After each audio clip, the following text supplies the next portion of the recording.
This is Managing Challenging Behaviors with Tuesday's Child and Parent Panel. I like that. I should have brought his bedtime All right. schedule. Well, we're gonna get this party started. My name is Beth Cohen-Dorfman. I'm the programming director at NPN. I want to welcome you guys all to our second annual Developmental Differences Fair. This is one of the things that we at NPN do that makes me so proud to work for NPN, because this was literally born out of the needs of one of our members who came to us and said, "This does not exist, and you need to make it happen," and we did. So if you're not an NPN member yet, I highly recommend joining, and today we have memberships available for $40, which is a $15 discount for the annual membership fee. Welcome to this breakout session. These are all women who have children at Tuesday's Child, and they are going to introduce themselves and kind of give you a rundown of what it is that happens at Tuesday's Child and how they got involved. And this session runs until 11:15. It's a pretty small group, so if things are running a little bit over, that's okay. I know some of our panelists want to get to the next session, so there will be a couple people left here to talk to if you have questions beyond that point. And without further ado, here we go. Okay. Well, hi, welcome. My name is Joanne Loper. I'm the Director of Parent Education at Tuesday's Child. We're an early childhood intervention program. We also we provide services for children between the ages of 18 months through 6 years old, but we're also a parenting program. So parents and children come together. Generally, families are coming because for one reason or another, their child is struggling in their daycare, preschool, elementary school with sitting, listening, following directions. Or maybe the child's doing great at school, but the parent's struggling with sitting, listening, following directions, maybe some aggressive behavior. It's not unusual for a speech therapist, an occupational therapist to recommend a family come to Tuesday's Child because the child's behavior interferes with their ability to learn whatever therapies are being provided. So that's who Tuesday's Child is, a very, very brief description of what we are and what we do. Today, what we're doing is we're providing a parent panel on behavior management. One of the ways that we provide services at Tuesday's Child is through a peer-to-peer mentoring program. We often talk about taking advantage of the collective, of the wisdom of the group of people who are there. People who've gone through it, people who have problem solved already, people who are still problem solving. And so today, we have an opportunity to talk with you about some of the challenging behaviors as parents we have faced, and then we're going to give you the technique or how we manage that behavior. So each of us has a behavior that we're going to talk about quickly, and then we're open for discussion. Okay? That's how our process is. So our first panelist is Lydia Tripp, and she is going to talk about one of the behaviors she's... Aggression. She's not aggressive, she's very...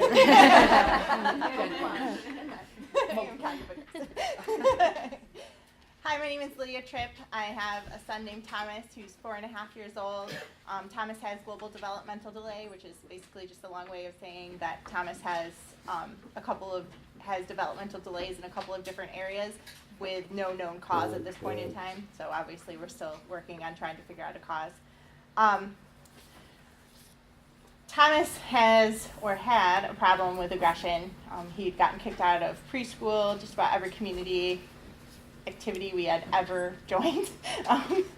I was being hit probably around 20 times a day. He was not making progress in his therapy, so he'd been in therapy. At the time we found Tuesday's Child, Thomas had been in therapy for, a good 9 months and was actually not making any progress. We just reevaluated and he was not making any progress whatsoever in occupational therapy. So we came to Tuesday's Child looking for a summer camp because we needed to find a place that would take a kid that was really different, not potty trained, and a whole bunch of other problems, and there was not very many places that would do that. And Joanne conned me into taking the program, the parenting program. Not really. She just said that I should probably do it. And I said, I don't really think that anything could really help us, but sure, we'll give it a try, because if we're this bad, why not give it a shot? At that point in time, I joined and we started with praise and Thomas's behavior improved, but I was still getting hit probably about 20 times per day. So I graphed that out and I determined it was actually 20 times per day. I applied a strategy of intervention where I essentially, whenever Thomas hit me, I went, stop, hitting is not a choice. And then we just, you need to use your words or something like that to that effect, helping him try to solve his problem. So hitting is not a good choice, but what could you do instead? So we focused on, if you're angry, you could go grrr, or you could say, I'm angry, but throwing and hitting were not choices. Whenever he attempted to make a sound versus throwing something or hitting someone first, I was like, great job, I see that you're angry. How can I help you with that? And that really helped Thomas to reduce his frustration level. In about a week, I went from being hit 20 times per day to being hit less than once per day. Thomas has, in less than 6 months, Thomas has caught up a year in occupational therapy, so his OT scores have improved dramatically. He's now able to attend school without hitting other children, and that's a huge, that means he can actually go to school and learn and make friends, and so it's been a really big change, and it was really something kind of simple, like trying to help him solve his problems, and because he was not able to problem solve for himself. So it was, intervention can work. We also eliminated timeouts, so in our house there are no timeouts, no matter pretty much what you do. If you hit someone, the consequence is that you hurt them, and that's pretty much a bad enough consequence for a kid. If you throw your toy, you're going to break it, and that, that's a bad enough consequence to upset them. And timeouts weren't working for us anyways.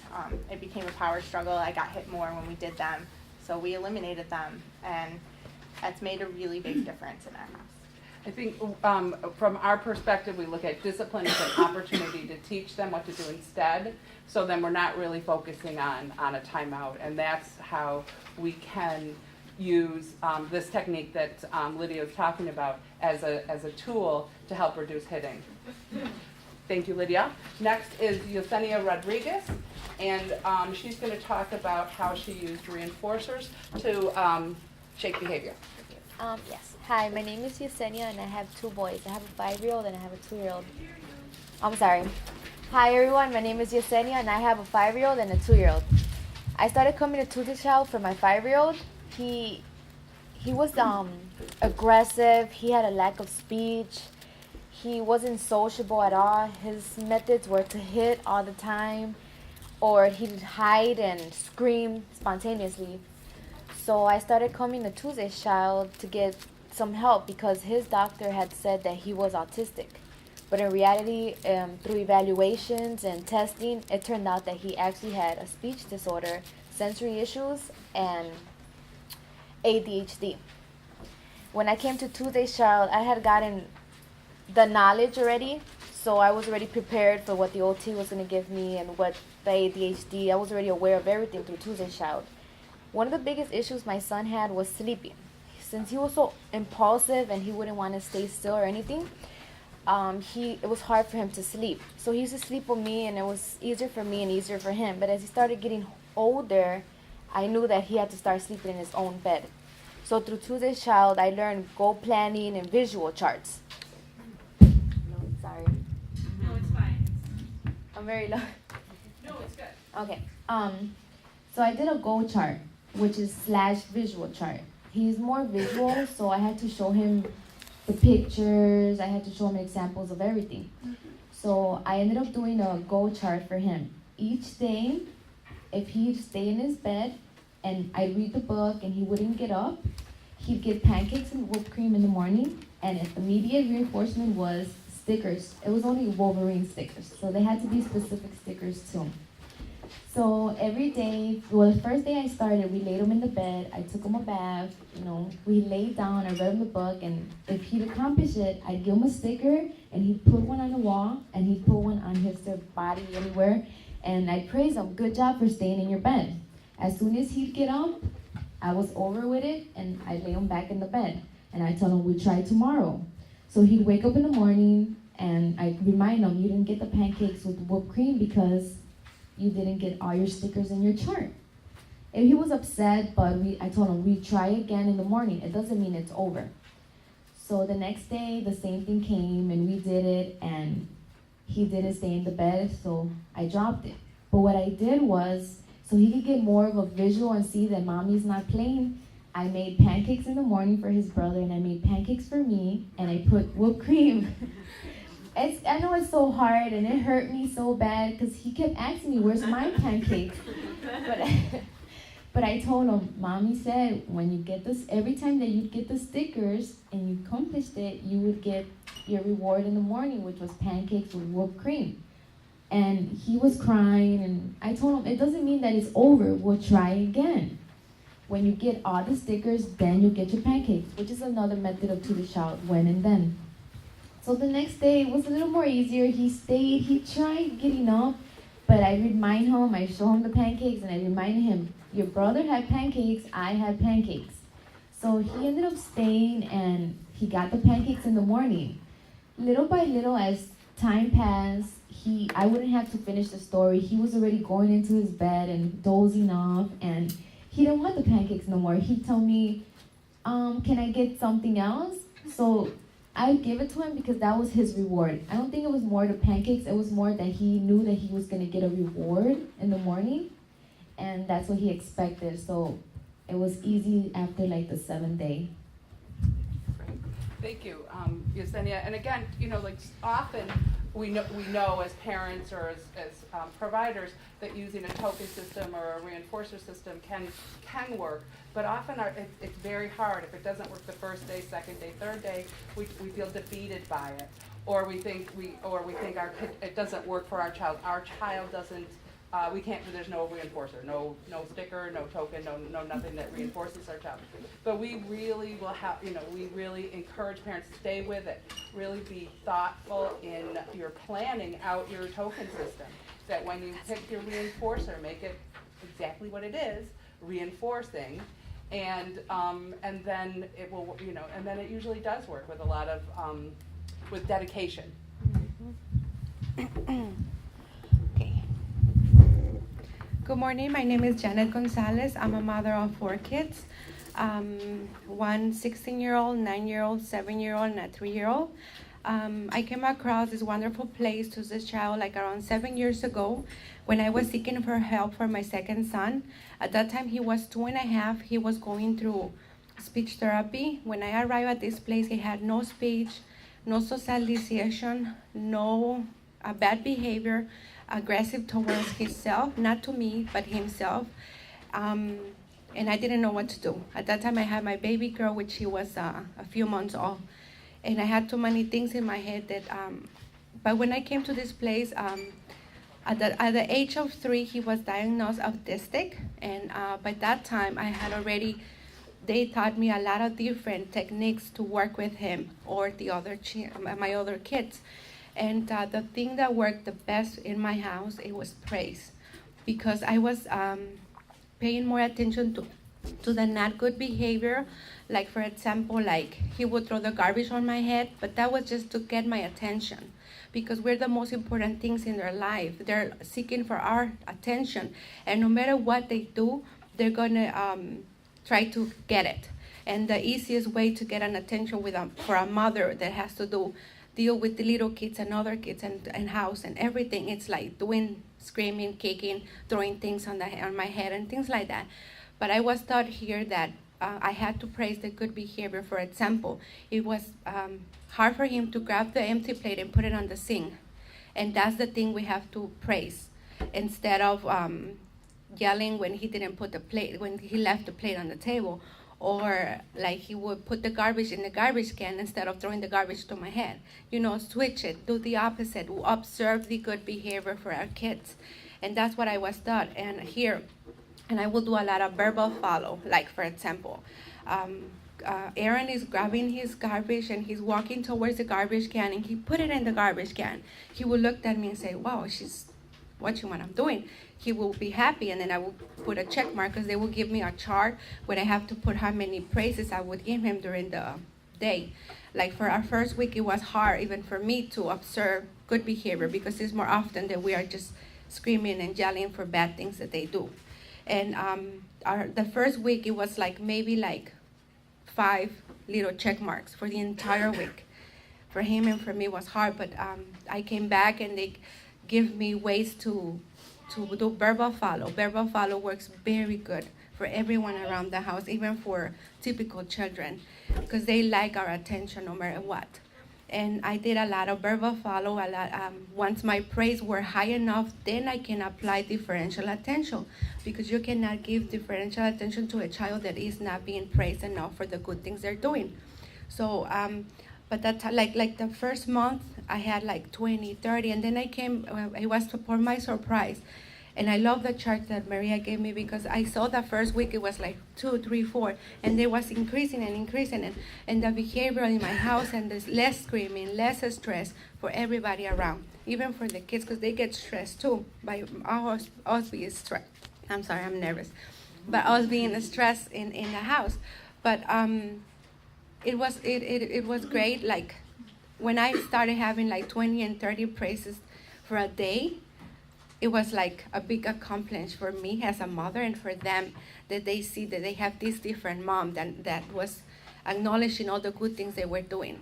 And the best reward you can ever have is when your child is telling you, "Good job, mommy, you're a good listener," because they know that tells you something, that they're like learning something good for you, instead of screaming back to you when you're screaming back to them. So that's it. Okay. Thank you. And what the technique that Jeanette is talking about is we talk about using our attention as a behavior management tool. So again, so sometimes we call it praise, but what we're really saying is how do I use my attention to encourage this child to follow the rule, follow the direction? Often when parents come to us for behavioral intervention, they say, what can I do to stop this behavior? How do I stop him from screaming? How do I stop him from hitting? How do I stop him from? And what we turn it around. We say, well, what is the behavior that you want to encourage? And let's grow that. Because you've already spent 4 years, 5 years trying to stop the other behavior. Let's turn it around and try to use your behavior. And again, it's using our attention as a behavior management tool.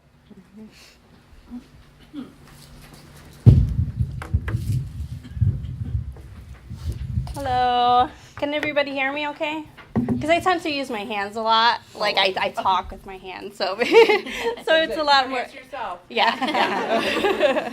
All right. So my name is Lucy Correa, and I have 2 children: a 2.5-year-old named Lily, and now he's 4.5, named Fabian. And Fabian was diagnosed with sensory processing disorder, and when I came to Tuesday's Child, I was pretty much at my wits' end. We had just found out that he had sensory processing disorder, and we had no idea how to handle his behavior. He was constantly aggressive and very non-compliant. So it didn't matter really what I said. He would just say no, and then go run off, or he wouldn't even pay attention to me. He would just run off. And he was having a lot of problems in school. They were actually already on the verge of kicking us out because he was just not paying attention in school, kicking the teachers, screaming at everybody. He was pretty much screaming the whole day and very stressed. And we were all very stressed. My husband and I were constantly arguing ourselves because we didn't know what to do. So in order to deal with his noncompliance, we had to figure out encouraging scripts to tell him, and motivational scripts too. So we started with the then, when, and then, or first we do this, then we do that. And he, because of his sensory processing disorder, we noticed that his auditory, so whenever I would tell him something, he would just kind of not even want to listen to me. And he would oftentimes have the headphones on, so anyway, I was screaming and he wasn't really even listening to me. So we found out that visuals were really a key for him, and he actually really preferred the visuals. So we did a lot of visuals with him. So I had a chart that I made, and it was a really simple word, chart that I just put a number 1 and a number 2 on there. So first we do this, and then we do that. And then the biggest thing that in our house was he wanted cookies all the time. I mean, we wanted to eat meals, and what did he want first? Was cookies, cakes, whatever it is. So then I looked up, meal picture and clip art, and laminated it and said, okay, first we have a meal, and then we have our dessert. This was a very motivating for him because he wanted the dessert, but now he saw that first, we have the meal and then we have the dessert, and I had it on the table in front of him, so while he was eating, he could see that once I finished my meal, I could have my dessert, and that was, again, a very motivating thing for him. We had other things, like he really liked going out, to the park, and this was in the summer, so we did a lot of, first you have to get in your car seat, and then we can go to the park, because car seat was really, really hard for him.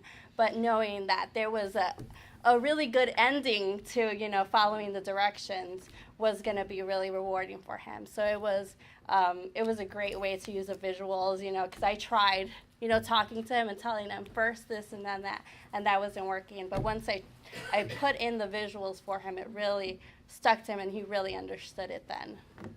Thank you, Lucy. And again, this is another technique that we use when we're doing behavioral intervention. It's called chaining. It's having one, our kids generally want something now. So they want, I want a cookie, I want a cookie. Often we'll say, no, you can't have a cookie, or a cookie will spoil your dinner. And then the kid will say, no, it won't. And then I have to talk to him about nutrition. And so I'm all over the place. So I can feel comfortable when can he have a cookie. So first we have dinner, and then we'll have a cookie. And then having a visual. Sometimes saying, that's a great idea, I'm going to put a cookie on a plate right here, and as soon as dinner's over, then you can have a cookie. And we're putting a lot of things in place so our children will trust that answer. Because a lot of times parents will say the first time they hear that, oh, that wouldn't work for me. But again, that's just one of the techniques that we're going to put in place. But we're putting a lot of support in place for your child to trust that answer. So thank you. And now we have Kathy McCabe, who's going to be talking about parent advocacy, school advocacy. Okay. Hi, my name's Kathy McCabe. Can you hear me? Yeah. Okay. And I have a 7-year-old Quinn and a 5-year-old Danny. My son Quinn has ADHD and probably some sensory issues as well. So our story is basically Quinn's super bright. So his behavioral issues really didn't start showing up till school. So we were able to handle him at home. He was just a little more challenging. We went to a private school, a very good private school. We had him in preschool, and I was getting calls every day. He won't sit, he won't follow directions, he's running around when everybody's sitting, he won't take a nap, all these things.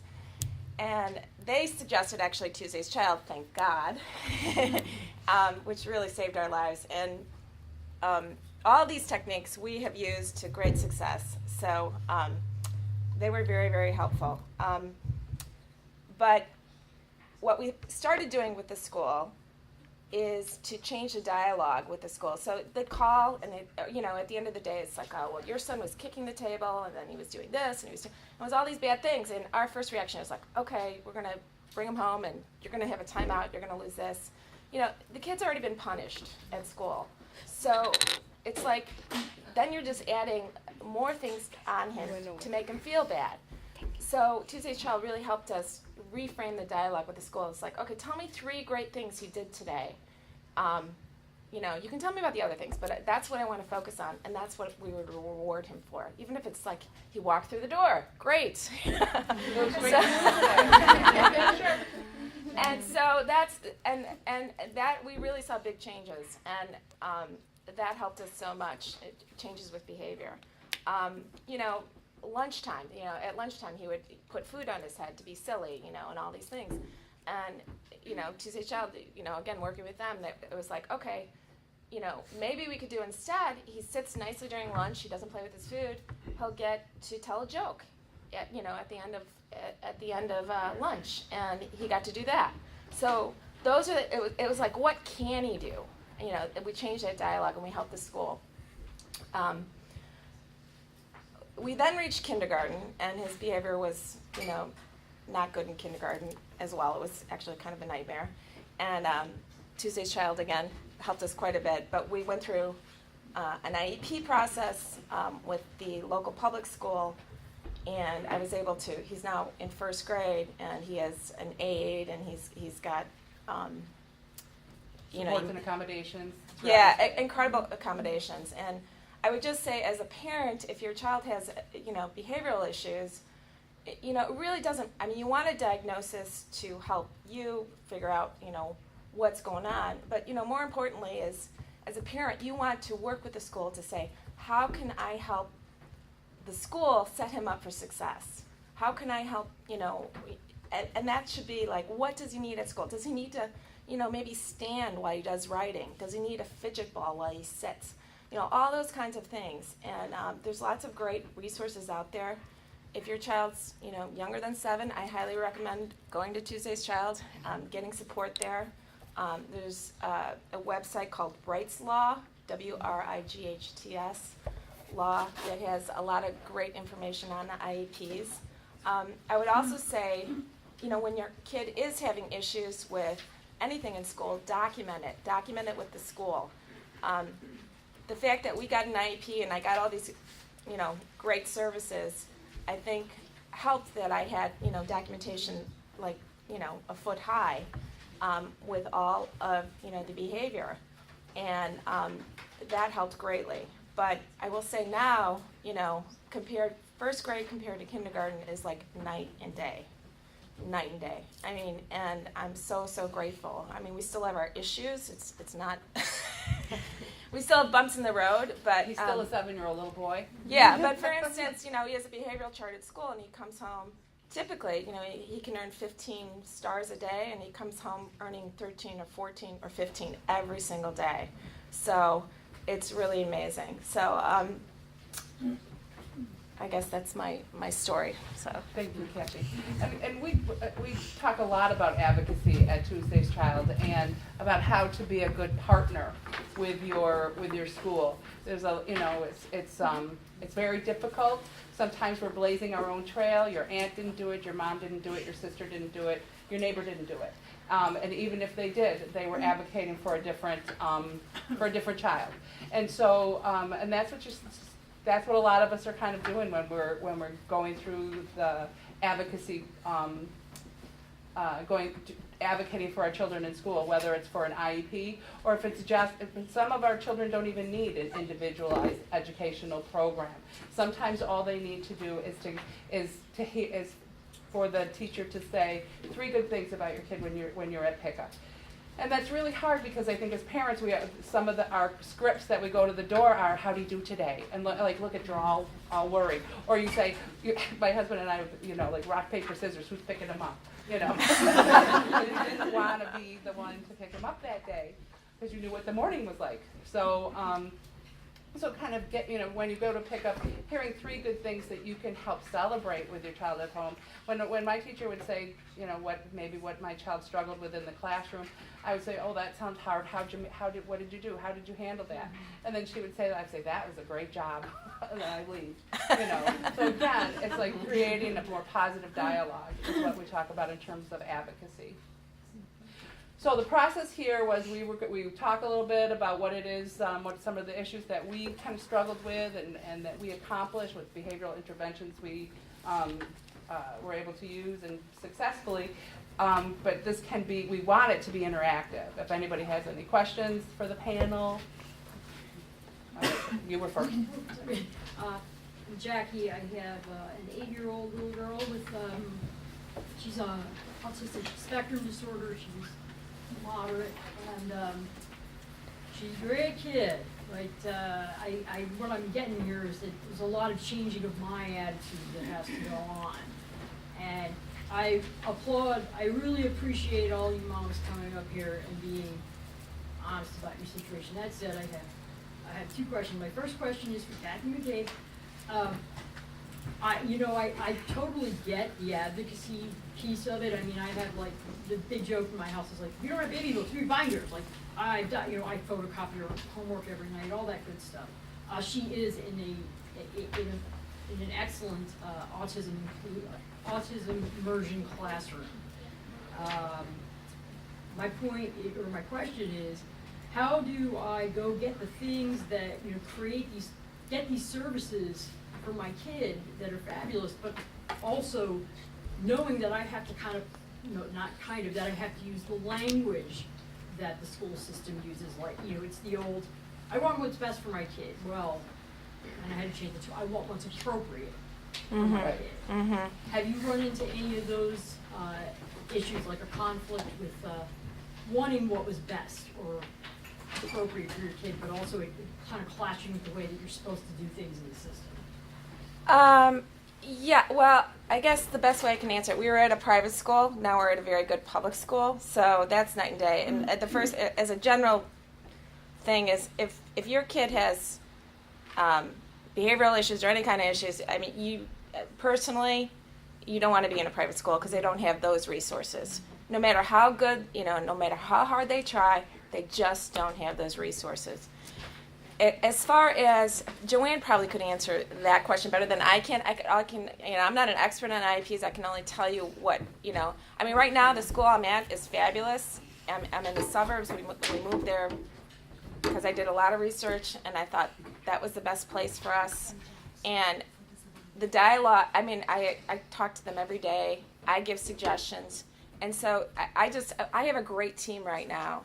So I don't really have to fight like I did in a private school to explain things. But Joanne probably has... There's a couple of good programs, and if somebody knows the name of them, there's one that's called Pure Parents for United for Responsible Education.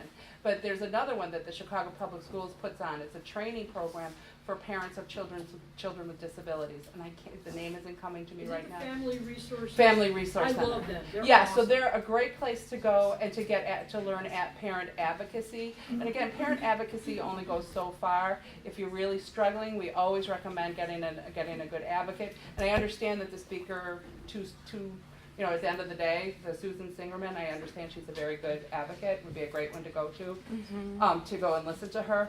But yes, Family Resource Center is a great place to go and get training. The volunteers there, the people there can help you with those type of scripts. But it is learning that the federal law says that the schools are only obligated to give us what's appropriate. As parents, we want what's best for our children. The thing is that if the teacher doesn't realize that, or the school district doesn't realize that, then it's our job to sort of educate them that that's where we're coming from. We want to work together, and we realize that there are things but there shouldn't be roadblocks in place because we want what's best for our children. And that's kind of the conversation that we often have to have. Well, the CPS Office for Special Education does have a table here today. Oh, good. So if you want to talk to them, they're all the way by the coffee by the stage. 17. So they're right, and it's called the Parent Resource Center, right? What is it called? Well, they have their Office of Special Education is here. I don't know. I don't see anything else on our list. Yeah, and I would really look for that. Ask them for something about that particular stuff. The other question I have is when I have lavished, particularly as a toddler, Todd, catching my kid being good with good behavior. And this is for the three mostly for the three moms in the middle there. And my question is, what do you do? My child, no attention. It doesn't mean. Sometimes it just feels like it doesn't mean anything to her, positive, negative. I mean, that she, her thing is that she doesn't want it. Anyways, it's been given her, and so I always feel stuck in but I am encouraging and doing all this, and maybe it's not always verbal praise, maybe it's the visual praise, maybe it's it's a little frustrating, and it's hard for me to not be hurt. And feel spurned as a mom to have years and years of this on end. So, were any of you confronted with that issue with your children? And if so, how did you work through it? I think Jeanette will take Well, I can give you a little example about that. When I started at this place and they started teaching me how to do what I think it'll work for, it worked for my son, for Aaron at that time. He had no eye contact. Mm-hmm. He had no socialization. Like I said, he would not socialize with me or his peers, nor other people around. I was teach to be done to his level. Like my expectation for him were higher than his level. I will go down to his level and always try to get eye contact and do a lot of verbal follow to the ones that are doing the correcting. But in this case, if it's the only child that you have, you will do verbal follow with what you're doing. so that she will copy it and she will try to do it. And when she does it, that's when the praise comes to that behavior, even though it's a little tiny thing, like maybe she's not grabbing her spoon right, she's doing it the opposite to get your attention, like you verbal follow what you're doing. So it's And I'm gonna kind of follow up on that also, is that often we're talking about using our attention as a behavior management tool, how to shape behavior by using that. And so and the type of kid that you're talking about, what we might do is by starting out is to praise behaviors that are already in place. So you say, so let's say it's going to be following directions on the first request. Everybody wants that one, right? So that might be a behavior we would work on with a family. And so we would say, why don't you come over here and get your ice cream? And she comes over and we say, good job listening the first time. Here's your ice cream. So it's praising behaviors that you already do. Because again, what we're doing is we're going to expand on what they're already doing. If you have a child who doesn't come to the table, we're not going to start our praise there because she doesn't do it already. We're gonna take it from where she's already successful, and then we're gonna expand from there by using our attention. So again, praise. One of the things that we feel about praise is consequence. You can't give praise unless they already did something right. So we don't even call it praise. We call it using our attention as a behavior management tool. But I'm just, my concern is like, what if the kid just doesn't really care if I'm being positive, negative, what if it just doesn't resonate? She cares. So, right, and that's what we always say. Even our, like my son, who is just really very bold and oppositional. If I were to say, "Good job hanging up your coat," what he would do is he would flick it off the hook because that's not who he wanted to be. He wanted to be edgy, he wanted to be funny, he wanted to be a lot of things, but he certainly didn't want to be good job. So that doesn't mean, so I came back to Tuesday's Child and I said, I can't praise. My son doesn't like praise. But all that does is make my job harder. What does he value? What is it that I can say to him that would encourage him to follow the direction? Thank you. There's also like those silent praises, like good. You don't have to say verbal. You could. Just, or if it's contact, High maybe five. a high five or a hug, or so. Thinking of other ways, if it's not a verbal attention, maybe another sort of attention, like a hug or pressure or something else. It's also important to remember that negative attention and yelling is also attention. Yeah. So children see that actually as a positive consequence to their activity because they gained your attention. A lot of our kids are very sensory and they get a lot of juice out of us screaming and yelling. They really like that. And so we kind of remember that, and we talk a lot about when we're using our attention as a behavior management tool. Like if we say, how was your day today? And a verbal kid would say, fine, and we're good, and we say, good. But if they said it was bad, what do? We put the car in park, we make eye contact. What do you mean it was bad? We really engage in that because we got to change that. So again, it's like put in the juice in your positive attention also. And if I could just jump in on that too, my son doesn't care that much, or maybe he does, but it's not like he's waiting for me to say, "Oh, great job." But what he loves is the we. So every morning, he wakes up, he's got 5 minutes of we time, and from there he can earn minutes or they're taken away. And so he has a great day at school. No issues, 20 minutes. He gets 20 minutes. Now, if he does things like, he's into swearing lately, and it's like, what do you do? What the hell do you do with that? And first you're like, you can't. We tried to sober them out, all the wrong things. But now it's like, okay, you just lost 2 minutes. And immediately it stops. So I guess what I'm saying, he really cares about the we. That's the one, that's our tool right now. And he'll probably get tired of it, but we try. That's another thing with rewards. You can't let him he can't have the we all the time. It's it's intermittent. It's thinking about technology often is that those are reinforcers and rewards. Yeah, and then he does something great on the first time, and I'm like, oh, you just got 5 extra minutes a week. You just took your plate to the sink without, mom asking, things like that. And then he's like, oh, he's so excited. Okay, you have a question? I have a 3-year-old son. He has, I believe he has sensory processing issues, and I took him to a couple of different group activities, and of course he's not really into sharing But what he'll have a tendency is he'll go and either push the kid, or if I try to not hold him back, I'll say, no, we have to share. It's like, I think he understands, I'm not sure, but he'll kind of say no, and then he kicked me like the other day, and then he like hit the teacher. So how do I approach that situation? Yeah. What? So, Okay, so the question is, she has a child with sensory issues who, when they go to group activities, can become aggressive. It's okay if I use that word. She said he pushes, he might hit the teacher, he might not want to share.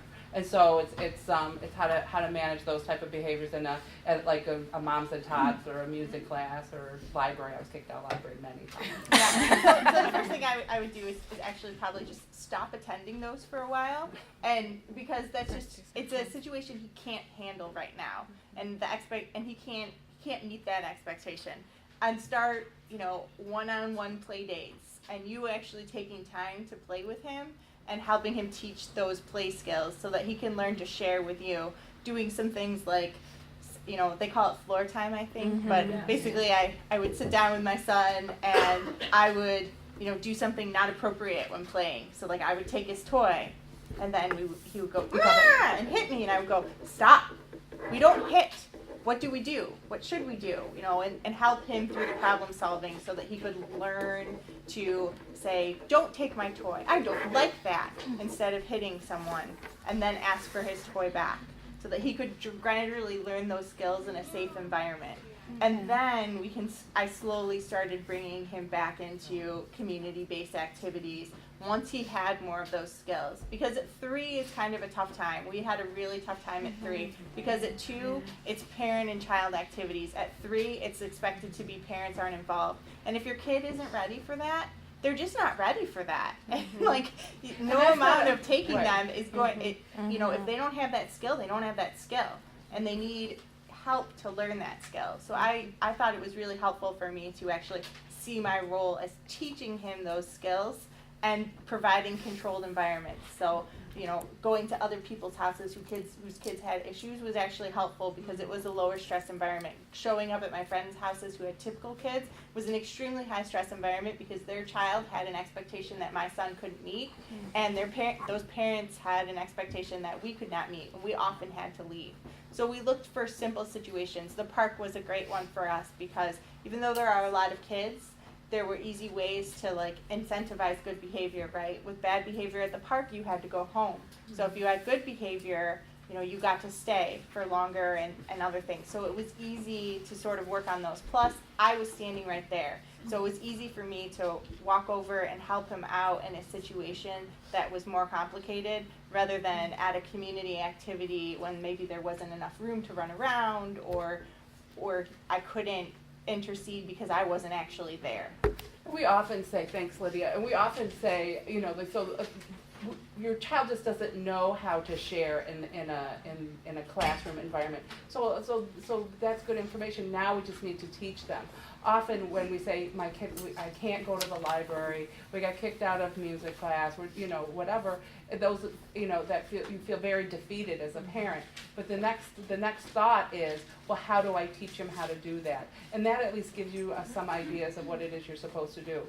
And teaching the child how to share is easier done with somebody who loves you, like between mom and the child, dad and the child, babysitter and the child, than some stranger, because that other kid just doesn't get it. So so we talk a lot about teaching them these skills. That's all it is. They just haven't learned it yet.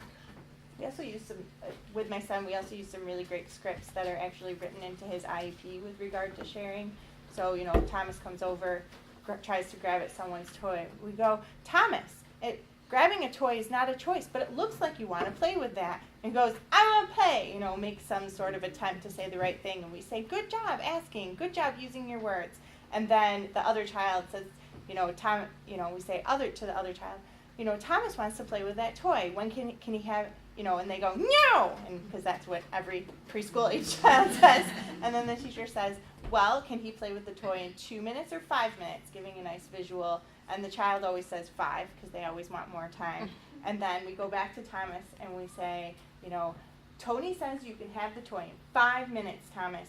And Thomas, "But in the meantime, you can play with this other toy." If he has a temper tantrum, as sometimes happens, we then, intercede how we deal with temper tantrums, you know, removing him from the situation if he becomes aggressive. But if he just uses his words, then we praise the actual anger in using his words because that's appropriate behavior. And we might even, after the temper tantrum, we say it's really hard to wait, but your 5 minutes is up, here's the toy.